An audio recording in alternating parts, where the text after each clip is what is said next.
The cemetery attack. The story begins with siblings Barbara and Johnny driving through rural Pennsylvania to visit their father's grave. Johnny complains about the long journey and begins teasing Barbara as they walk through the cemetery. But their argument is interrupted when a pale, strangely aggressive man approaches them. At first, Barbara assumes he is simply another visitor. Without warning, the man attacks her. Johnny tries to protect his sister. During the struggle, he folds and strikes his head against a gravestone. Barbara attempts to wake him, but Johnny does not move. The attacker immediately turns his attention back to her. Terrified, Barbara runs through the cemetery while the man follows close behind.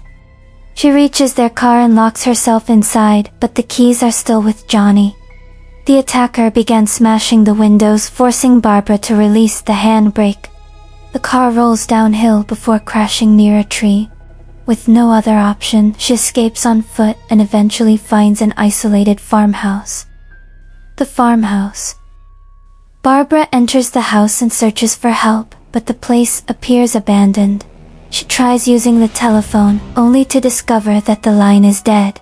While exploring the house, she finds a horribly mutilated body upstairs. The sight sends her into a panic. She runs outside, but several more figures are slowly moving toward the property. Before they can reach her, a car pulls up. A man named Ben enters the farmhouse and quickly realizes that Barbara is in shock. Unlike Barbara, Ben remains calm and focused. He explains that he was attacked by several strange people on the road. Ben begins securing the house by boarding up the doors and windows. As he works, he kills several attackers and drags their bodies away from the property. He soon notices something disturbing. These people do not react normally to pain. They continue moving even after suffering injuries that should have stopped them. The dead are rising.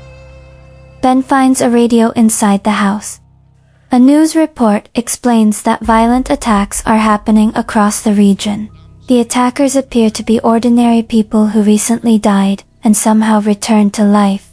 The cause remains uncertain, although officials suspect radiation from a returning space probe may be involved.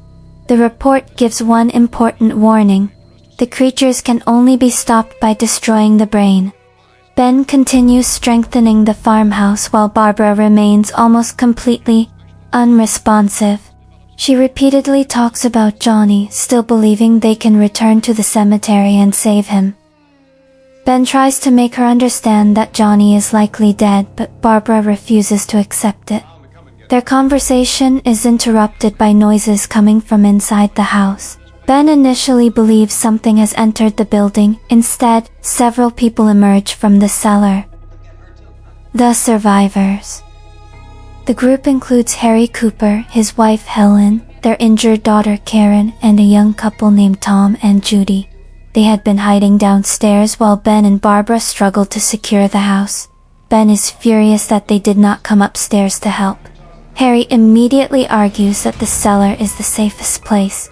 It has only one entrance and could be easily defended. Ben strongly disagrees. He believes the cellar could become a trap.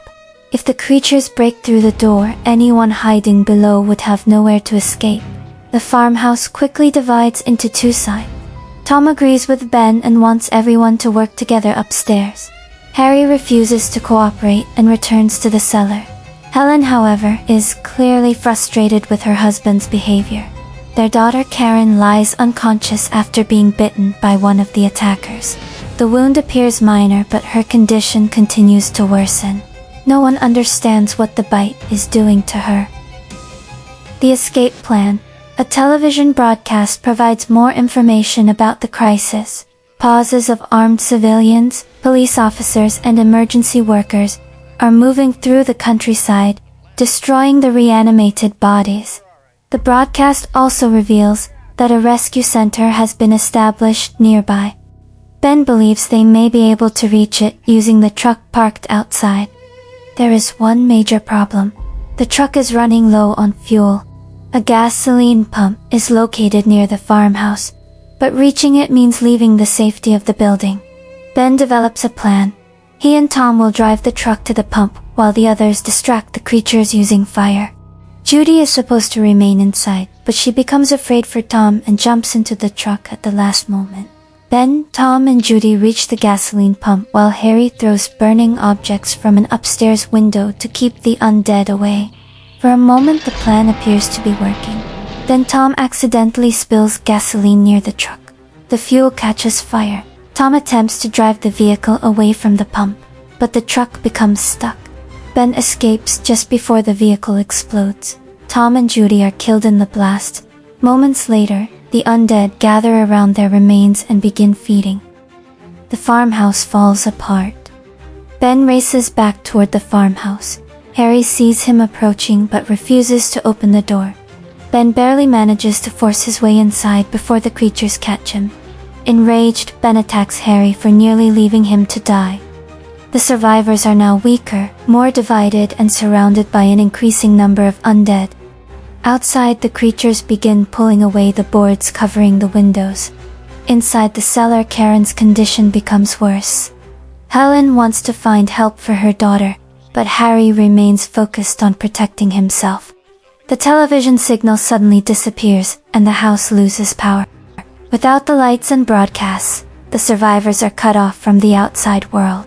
The undead begin breaking through the barricades. Harry sees Ben's rifle and attempts to take control of the weapon.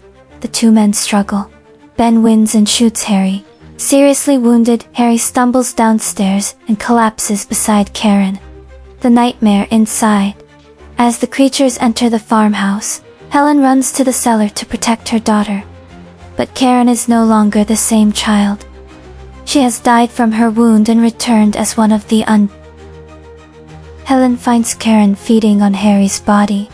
Frozen in horror, she is unable to defend herself. Karen attacks and kills her mother with a masonry tool. Upstairs, Barbara finally begins helping Ben fight against the creatures. But while struggling near a window, she sees someone familiar outside. It is Johnny. Her brother has returned as one of the undead. Barbara is too shocked to react. Johnny grabs her and the surrounding creatures pull her through the broken barricade.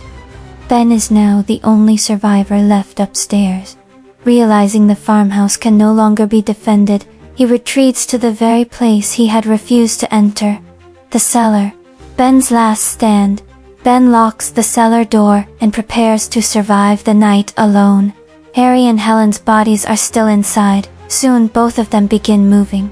Ben is forced to shoot them before they can attack him. He then sits in the darkness listening as the undead wander through the house above. Hours pass. Eventually, morning arrives. Outside, an armed rescue posse moves across the countryside, shooting the remaining creatures and burning their bodies. Ben hears gunshots and voices. Believing help has finally arrived, he cautiously walks upstairs. He looks through a window to see what is happening. One of the armed men notices movement inside the farmhouse. From a distance, he assumes Ben is one of the undead. Without checking, the man takes aim and fires.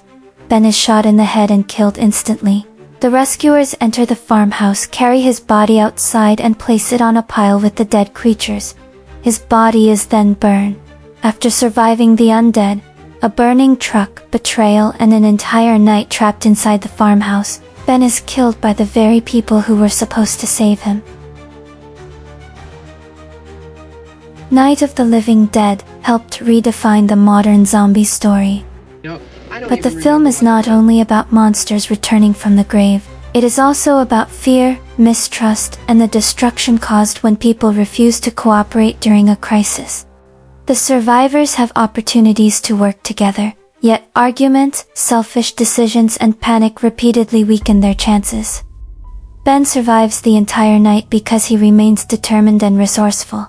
But in the end, he is killed without being given a chance to explain who he is. The undead are terrifying, but the film's darkest message may be that human beings can be just as dangerous. And that is the disturbing ending of Night of the Living Dead. Outro. What would you have done differently inside the farmhouse? Would you have stayed upstairs with Ben or hidden in the cellar with Harry? Share your answer in the comments and subscribe for more classic horror movie recaps.